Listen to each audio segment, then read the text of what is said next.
Hello, I'm Susanna Barkataki, and I'm here to talk to you about the connection between yoga and social justice. These two things might seem like they're separate, but they're intimately connected.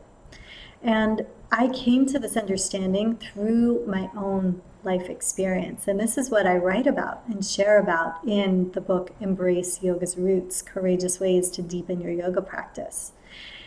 I didn't come to this just from theory, and nor did I come to this just from experience, but really writing and living as a scholar practitioner.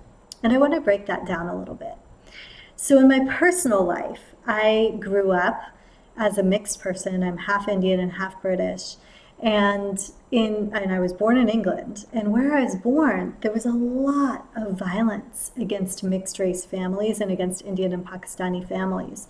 And so we moved from England to the United States to try to escape that discrimination, right? So right there, you've got social injustice everywhere. There was no reason that we should be treated as less than, not given opportunities, or even faced with lots of threat of physical harm based on the color of my skin or who my family was. But that was my life experience and has shaped the entire way that I grew up. When I moved to the United States, I also experienced continued discrimination.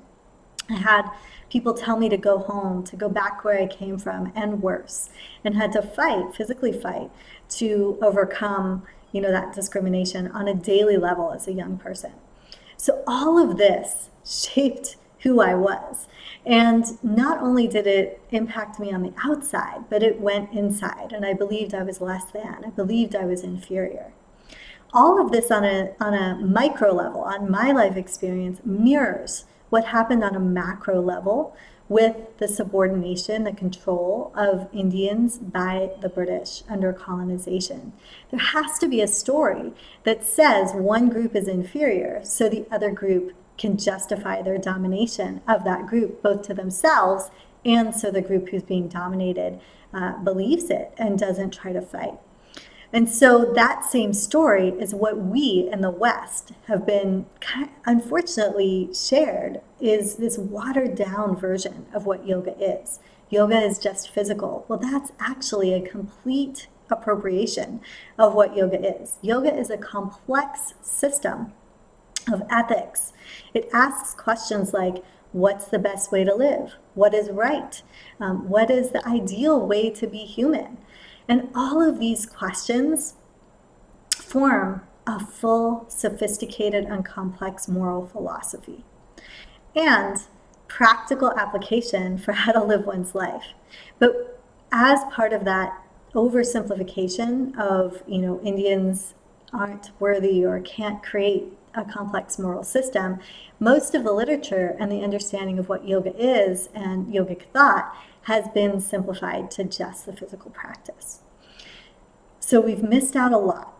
And for me, the very things I was being made fun of, my culture, my color, the way I talked, the way I dressed, traditional Indian clothing, traditional Indian practices, those were the very things I needed to turn into and learn about and study about in order to reclaim and embrace my own value, my own understanding of the depth of where I came from.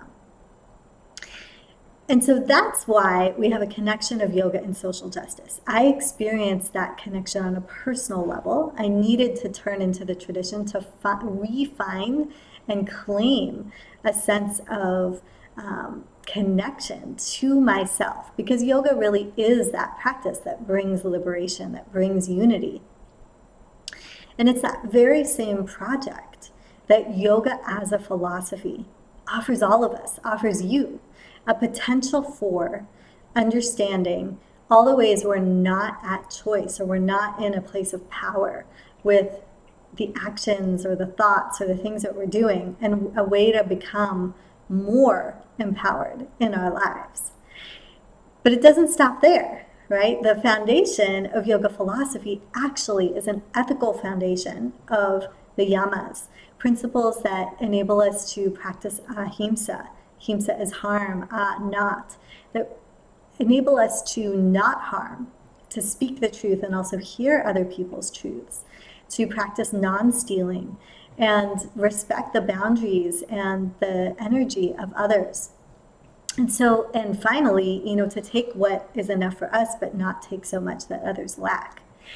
So yoga has always been a project of equity, of social equality, and of finding liberation for oneself, but also for others around us.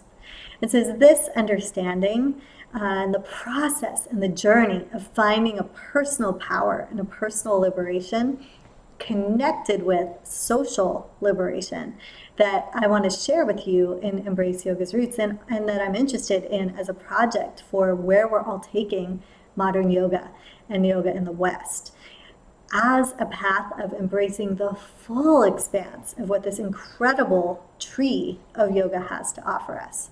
So I look forward to exploring this with you and going deeper together.